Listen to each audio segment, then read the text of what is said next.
오늘 여러분들이 이 자리에 서 있는 것, 어떻게 보면 큰 강물줄기에 큰 강물이 역사로 흘러간다라고 하면, 여러분 그 역사의 큰 강물에 흘러가는데 한 방울의 물방울과 같은 존재가 나입니다.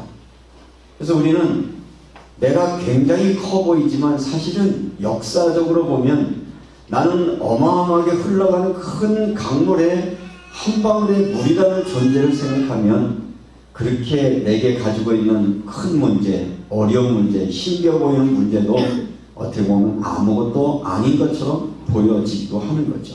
그래서 가끔은 우리가 길을 가던 길을 좀 멈추고 내가 누구인가, 내가 어디에 서 있는가를 여러분 돌아볼 수 있다라고 하면, 여러분들의 모든 삶의 현장 속에서도 역사의 흐름과 내가 지금 서 있는 위치와 내가 어떻게 살아갈까 하는 것들을 정리하는 그런 은혜를 발견하게 되어지죠. 오늘 이 자리에 여러분들이 함께 이 자리에 섰는데, 저는 그래서 오늘 여러분들이 지금 이 자리에 이렇게 예배드리는 오늘 이 순간이 오기까지 한 100년의 역사를 잠깐 이야기를 해보려고 합니다. 100년 전에 어떤 일들이 벌어졌습니까? 100년 전에 1917년에 우리가 한일 합방이 돼 있죠. 나라를 빼앗겨 버렸다는 겁니다. 그래서 나라가 일본이라고 하는 나라가 합방되어지면서 사람들은 절망했어요. 어쩌다가 우리가 이렇게 됐는가 해서 그때부터 많은 사람들은 시달림을 당하게 되었고, 모든 것을 빼앗겨서 종과 같은 삶을 살게 되어졌을 때, 몇 년이 지난 1919년 3월 달에 이대로는 안 되겠다 생각을 해서 3.1운동이 일어나게 되어집니다. 이대로 우리가 이렇게 살아가는 건 아니다 라고 하는 것은 운동이 일어났고요. 그리고 나서 36년 동안 많은 사람들은 끊임없이 우리가 좀 독립해야 되겠다라고 하는 마음 때문에 수많은 사람들이 죽음을 죽어가며, 많은 사람들이 옥고를 취하며 자기의 몸을 불태우며 독립을 위해서 싸웠는데, 감사하게도 36년이 지난 1945년 8월 15일 날 우리가 광복이 오게 되어집니다. 이때 얼마나 큰 기쁨이었습니까? 빼앗겼던 나라를 찾았을 때 기쁨이었는데, 그러나 이 기쁨도 그렇게 오래 가지는 못했습니다. 왜냐하면 이미 광복이라고 하는 것을 맞이했지만 세계 정세라고 하는 것은 이미 냉전 시대에 돌입하고 있었고, 세계 1차 대전과 2차 대전이 진행되면서 자본주의와 사회주의가 이렇게 서로 양분되어 있는 시대에 8.15 광복이 되어지면서부터 남한 쪽에는 자본주의 미국이, 북쪽에서는 사회주의는 바로 공산주의를 지지하는 북한이 자리를 잡기 시작하면서 언제부터인가 우리 사회는 두 가지 갈래로 백성들의 마음을 갈기갈기 찢어 놓았던 것이죠. 문제만 생기면 빨갱이 이야기를 하고, 또 한 사람들은 그럼에도 불구하고 우리 민족은 하나다라는 이야기를 하면서 수많은 시간들이 지나옵니다. 그러다가 1950년 전쟁이 일어납니다. 전쟁이 일어나면서 이제는 더 이상 형제가 아닌 서로 적이라고 여겨지는 그런 선을 그어놓고 싸움을 싸우게 되어지고, 그 싸움 싸우다가 이제 정전이 어느 정도 끝났는데, 그 전쟁이 끝난 시점이 바로 우리가 평화협정, 그래가지고 우리가 잠시 휴전 상태가 되어지죠.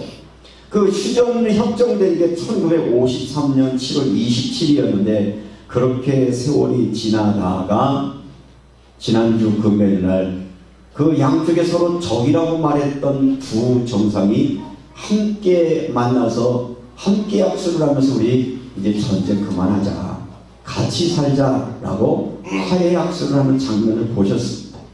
사람에 따라서 그것이 이것저것 평가의 기준은 다르겠습니다만, 우리 민족의 역사를 보면 얼마나 감사한 일인지 모릅니다. 어쩌면 이런 시간이 온 것은 어느 날 갑자기 이런 날이 온 것이 아니라, 이런 일들에 수없이 많은 사람들이 희생을 당했다는 거죠. 수없이 많은 사람들이 죽음을 당하게 되어집니다.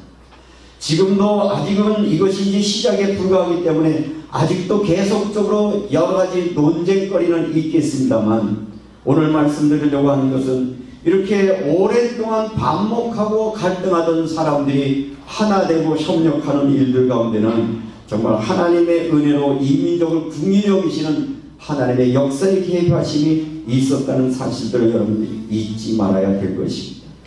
지금도 아마 여러분들은 좀 자세히 관심 없는 분들은 모르시겠습니다만 우리나라가 언제 국가가 만들어졌느냐는 논쟁은 지금도 계속되고 있습니다.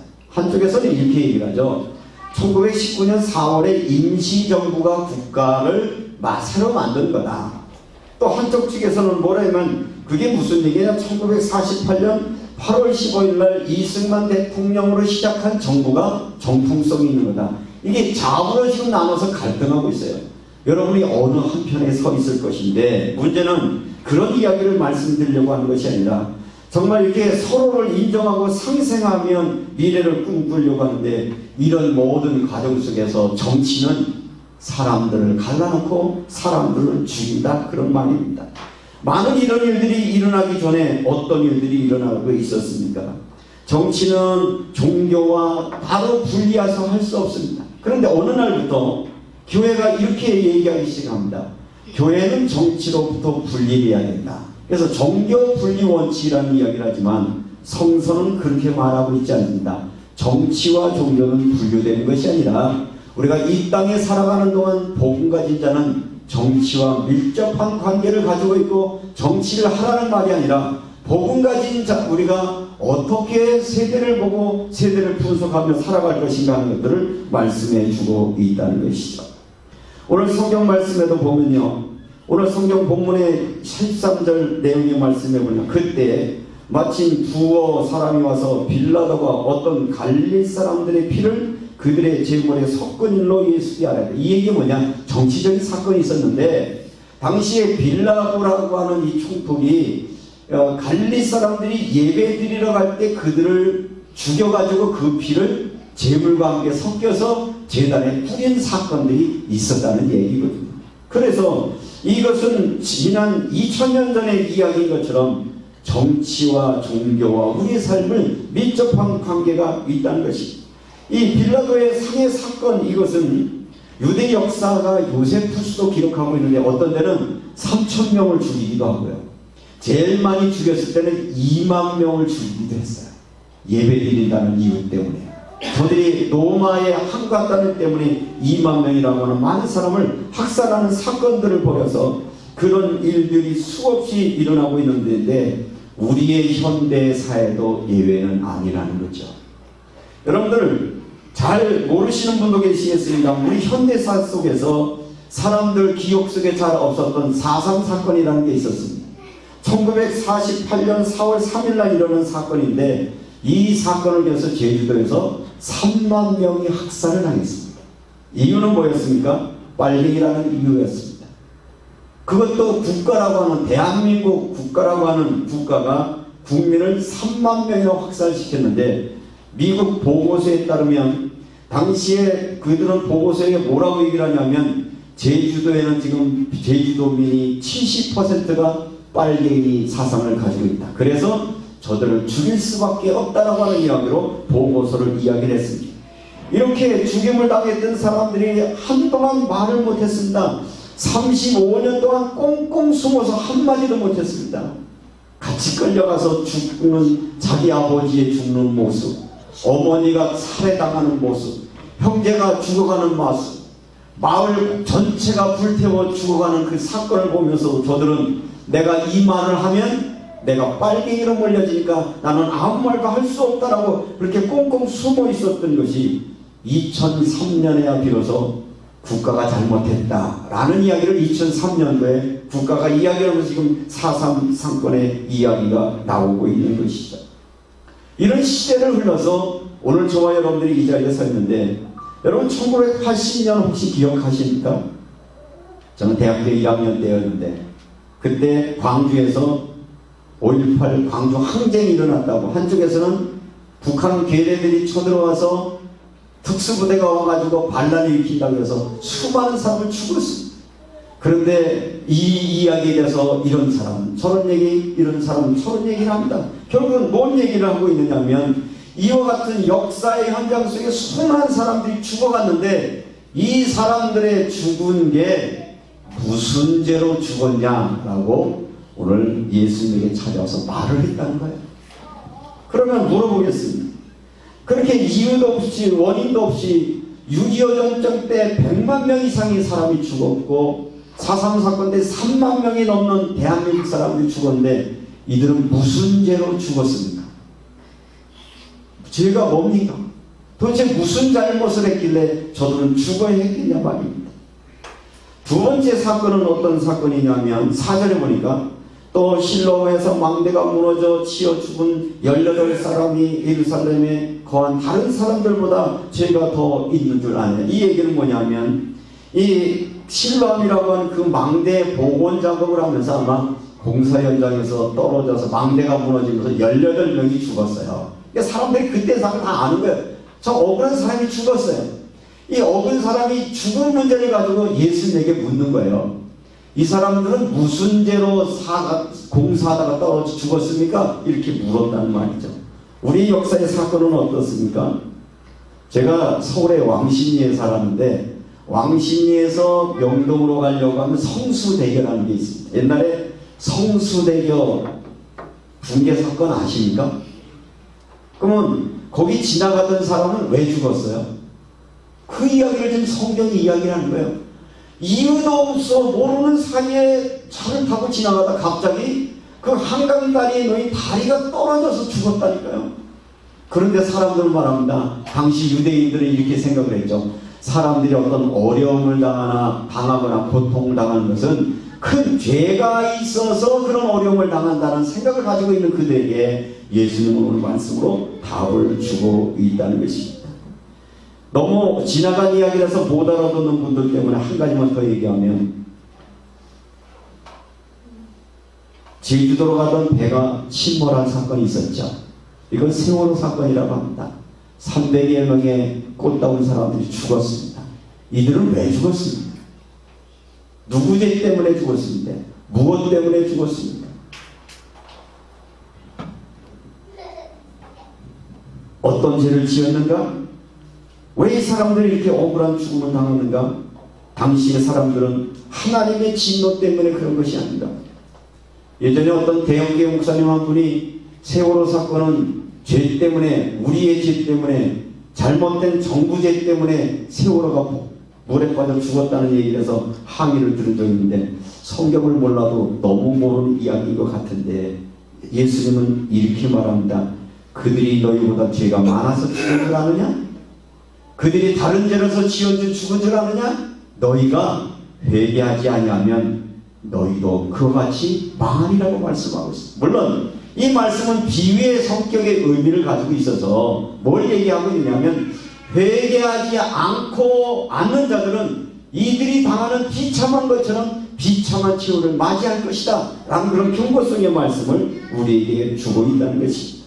다시 말하면 우리는 때때로 이유도 원인도 알 수 없는 세계 역사 속에서 수많은 사람들의 죽음을 보게 되어집니다. 어떤 이들은 전쟁에, 어떤 이들은 여러가지 사상에 몰려서, 어떤 이들은 다른 생각으로 죽어져 갈 때 분명히 주님은 말씀하시기를 너희가 회개하지 아니하면 이와 같을 것이라고 하는 이 말씀 때문은 뭐냐? 너희의 삶에 회개하지 않으면 너희에게도 그런 치유를 맞이할 수밖에 없다라고 말하면서 오늘 본문의 핵심 우리에게 이걸 말씀하셨습니다. 회개하지 아니하면 결과는 똑같다는 거예요.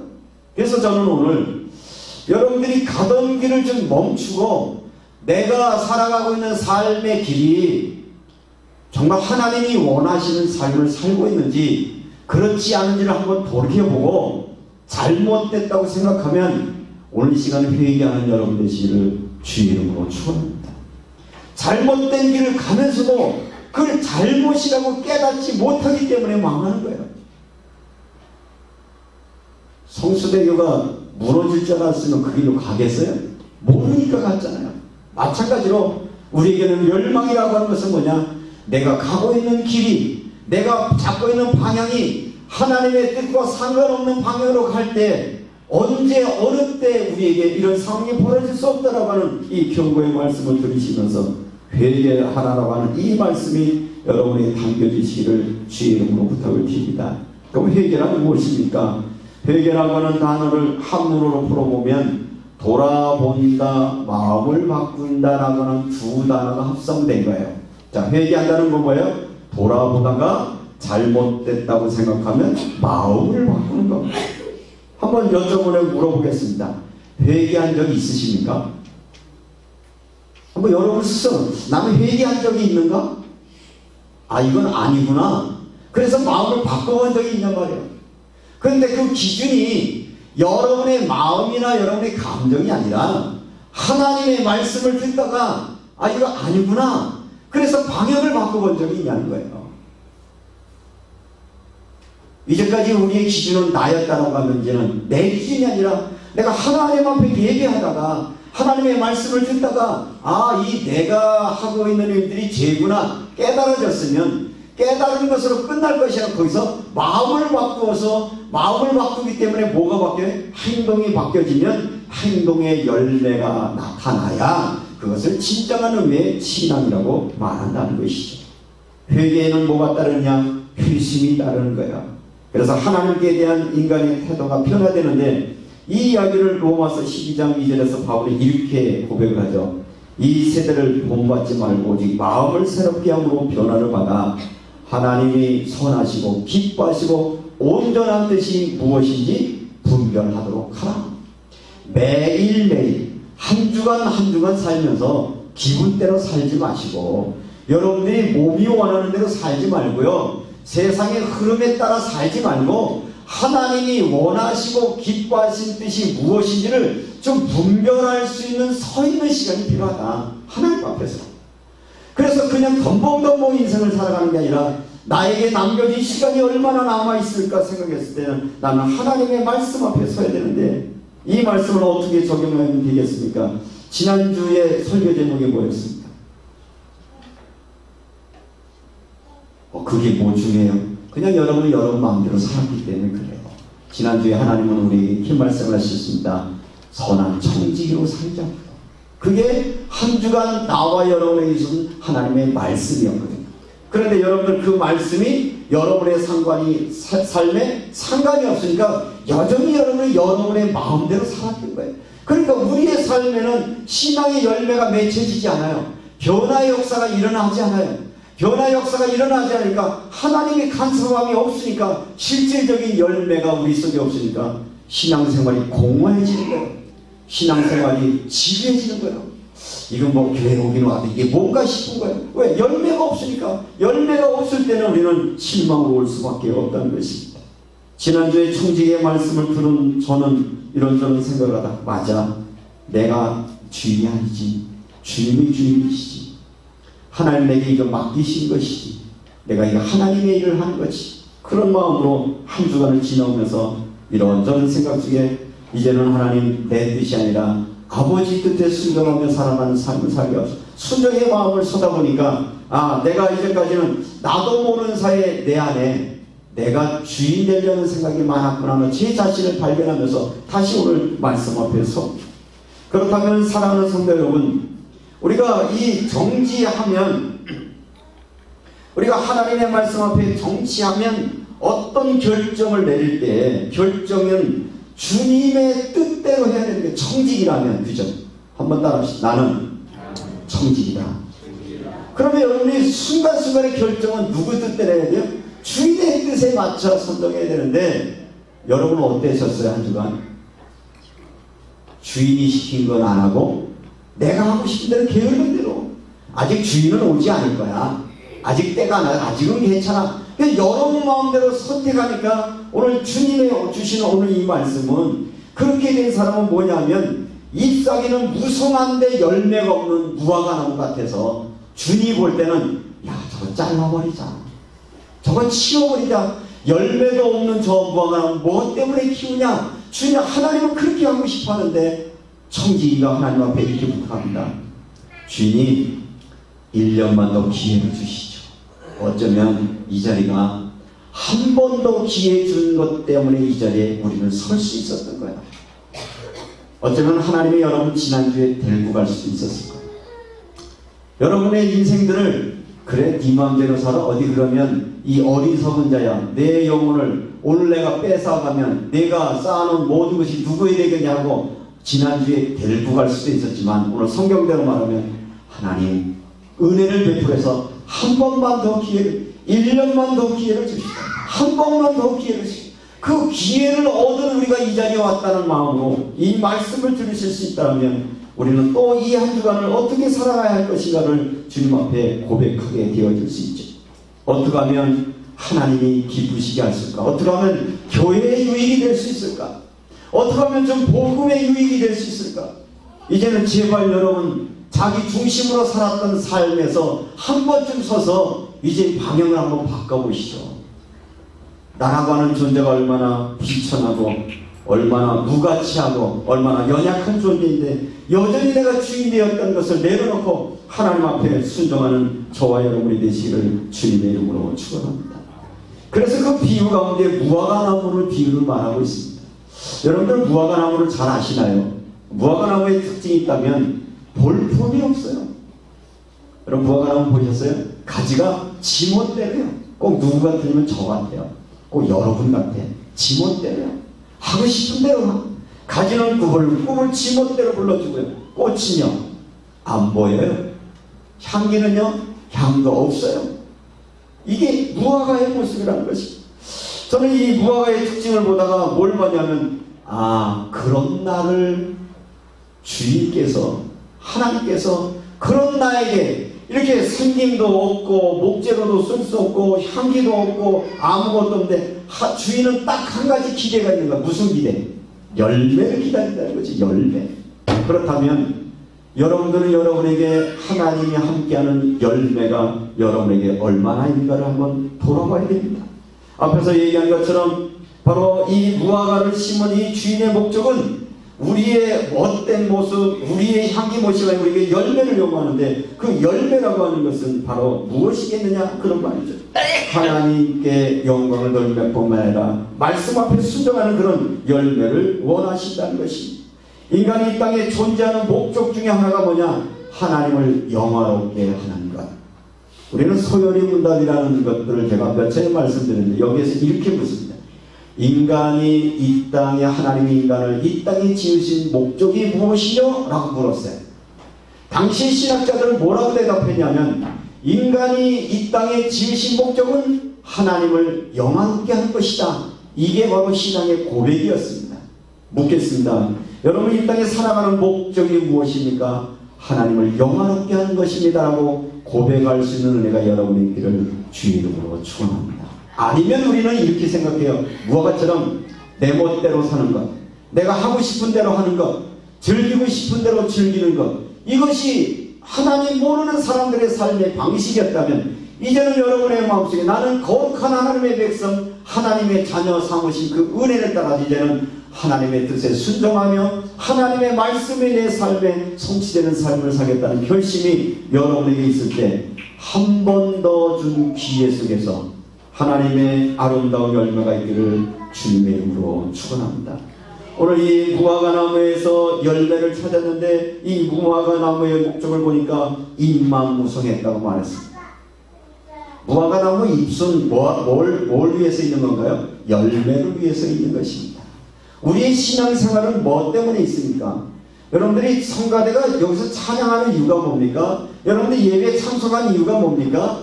여러분들이 그런 예배에 참석하고 찬양을 하고 기도를 하고 말씀을 읽는 이유는 그 주신 하나님의 은혜의 말씀이 내 삶에 열매 맺기를 원하시는 하나님의 목적에 여러분들 방향을 맞추셔야 된다는 것이죠.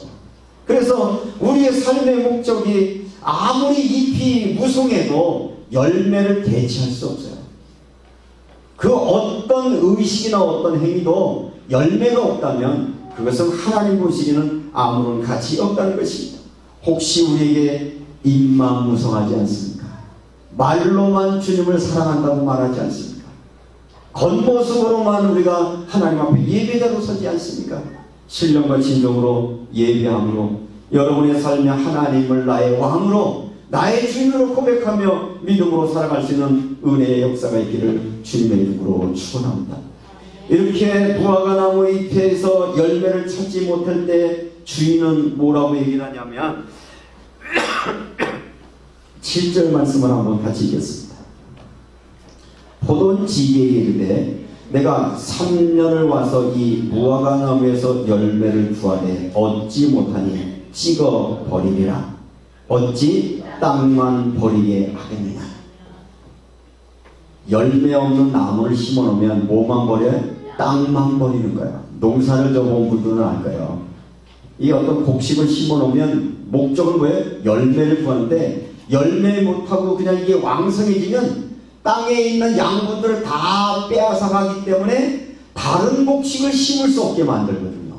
이 얘기는 어떤 것을 오늘 이 시대에 우리에게 주고 있는 말씀이냐면, 이 농사라고 하는 것은 사용이 필요하고, 한번 농사 지은 곳에 또 농사를 하려면 원래 휴경을 해야 돼요. 이건 좀 놔두고 좀 한참 놔둬서 땅이 복원되면 거기에서 여러 가지 곡식을 심는 것인데, 마치 뭐냐면 우리 한국교회가 하나님의 은혜로 말씀의 토양 가운데 잘 세웠는데 어느 날부터 말씀의 열매를 잃어버리면서 인망무성한 교회가 되었습니다. 열매 없이 인망무성한 모습이 되어서 그 결과는 뭐냐? 땅이 망가졌어요. 땅이 망가진 뭘까냐? 다음 세대를 세울 수 없는 시대가 되어버렸단 말입니다. 그 이야기는 뭡니까? 우리의 자녀들이, 우리의 후손들이 우리 신앙생활의 모습을 보면서 아, 나도 저렇게 믿음 생활해야 되지, 이런 감동이 별로 안 오는 거예요. 내 부모가 저렇게 간절히 요구하는 저 신앙의 일을 내가 물려받, 이런 마음이 없으니까 어느 날부터 이런 핑계처럼 핑계대면서 많은 젊은이들이, 많은 어린이들이 하나님을 떠나가게 되어졌습니다. 원인은 어디에 있습니까? 열매 없는 무화과의 풍성한 잎사귀 때문에 그렇습니다. 사람들은 착각했습니다. 잎사귀가 많으니까 열매가 좋으리라고 생각했지만 그렇지 않았다는 사실입니다. 어쩌면 나와 우리의 책임을 주님은 말씀하고 있습니다. 열매 없는 나의 실정. 실질적으로 생활 속에, 여러분의 가정 속에서, 우리 일상 속에서 하나님의 말씀과 밀접한 관계의 열매가 있어야 되는데, 말로는 되는데 외형적으로는 그것이 이루어지지 않습니다. 책임져야 되는데 책임받이지 않습니다. 저희 어머니 세대는 정말 가난한 세대였고 어려운 시대였지만 저분들의 온 가지의 소원은, 야, 다른 건 다 그만둬도 너는 예배에, 하나님 앞에 예배 드리는 사람이 돼야 돼. 너는 하나님의 단어를 믿음을 가지고 살아야 돼. 저희 어머니, 저희 아버지는 저에게 아무것도 요구하지 않았습니다. 한 가지 요구는, 너는 예배 가운데 하나님의 은혜를 받아라, 하나님의 축복을 받아라, 그것만이 너의 삶의 전부다라는 이야기를 얼마나 어렸을 때 했든지 제가 이 자리에 서 있는데, 그런 제가 우리 아이들에게는 이런 것들을 전달하고 있느냐라고 물어보면, 아, 우리는 강도가 좀 많이 약해졌다. 어찌됐든 너는 성공해야 돼. 너는 좋은 데 취직해야 되고, 너는 잘 살아야 되고, 너는 행복해야 되고, 아이들 잘 키워야 되고, 좋은 집에 살아야 돼. 여기에 대해서는 얼마든지 이야기를 하면서도 나를 만나시고 나를 구원하신 하나님의 은혜에 대해서 우리의 가슴으로 얼마나 전달했느냐라고 하는 것을 돌아보면, 하나님, 우리가 이